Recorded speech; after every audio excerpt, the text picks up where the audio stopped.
Donald Trump has set a dangerous trap for himself. Comment. U.S. President Donald Trump says he will never let his people down on the road to making America great again. Donald Trump has created a minefield for himself. Today's inaugural address was utterly unsurprising. Like most of Mr. Trump's campaign speeches, it was fairly dark in tone, light on details and full of extravagant, populist promises. The obvious takeaway is that President Trump will be no different from candidate Trump. That might seem fine now, while Mr. Trump is still basking in the glow of his election victory, but as a long-term strategy it's incredibly risky. Candidate Trump could promise the world to his supporters and never face a day of reckoning. Apparently he never expected to win anyway. But President Trump will ultimately be judged on whether he fulfills his promises, and that is where he just backed himself into a corner. Consider just a few of the promises from today's speech. 1. An end to American carnage. Americans want great schools for their children, safe neighborhoods for their families, and good jobs for themselves. These are the just and reasonable demands of a righteous public. But for too many of our citizens, a different reality exists. Mothers and children trapped in poverty in our inner cities, rusted-out factories scattered like tombstones across the landscape of our nation, an education system flush with cash but which leaves our young and beautiful students deprived of knowledge, and the crime and gangs and drugs that have stolen too many lives and robbed our country of so much unrealized potential. This American carnage stops right here and stops right now. There is so much to unpack here. His promising great schools, good jobs, an escape from poverty, the return of manufacturing, and a drop in crime. Any one of those issues alone could take an entire presidency to fix. And this isn't a pledge to try to fix the problems in question or to give it its best shot. He says the carnage stops right now. That's unambiguous. 2. America first.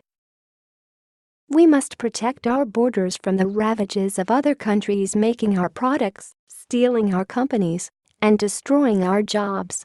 Protection will lead to great prosperity and strength.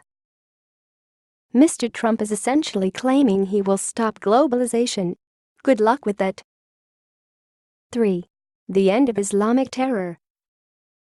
We will reinforce old alliances and form new ones and unite the civilized world against radical Islamic terrorism, which we will eradicate completely from the face of the earth. Compared to this one, stopping globalization should be a breeze. If Mr. Trump runs for re-election in 4 years, he will no longer be a blank slate for anyone who hates the establishment to project onto. Instead, he will be the establishment, and the voters who just propelled him into the White House will be judging him on his record. If he fails to revive the manufacturing industry, his own words will be used against him. If inner-city crime and poverty continue unabated, his own words will be used against him. If Islamic terror groups continue to run riot, his own words will be used against him. You get the picture. The point is, Mr. Trump is extremely unlikely to solve all those problems.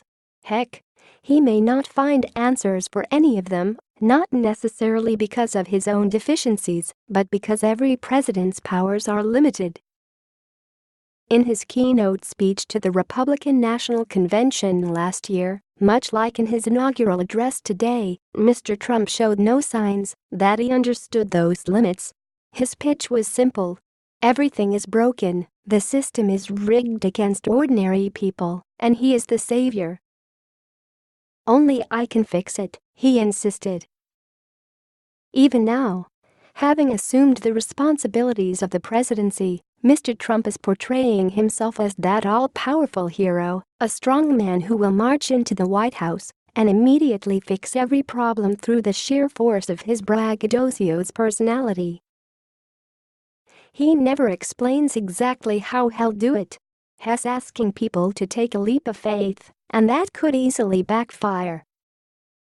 We will no longer accept politicians who are all talk and no action, constantly complaining but never doing anything about it, Mr. Trump said today. The time for empty talk is over. Now arrives the hour of action. I doubt any politician in history has talked a bigger or less plausible game than Donald Trump. He has given himself a gauntlet of seemingly impossible promises, and if he fails to deliver on them, he will be exposed as an even worse fraud than the insiders he was elected to torment.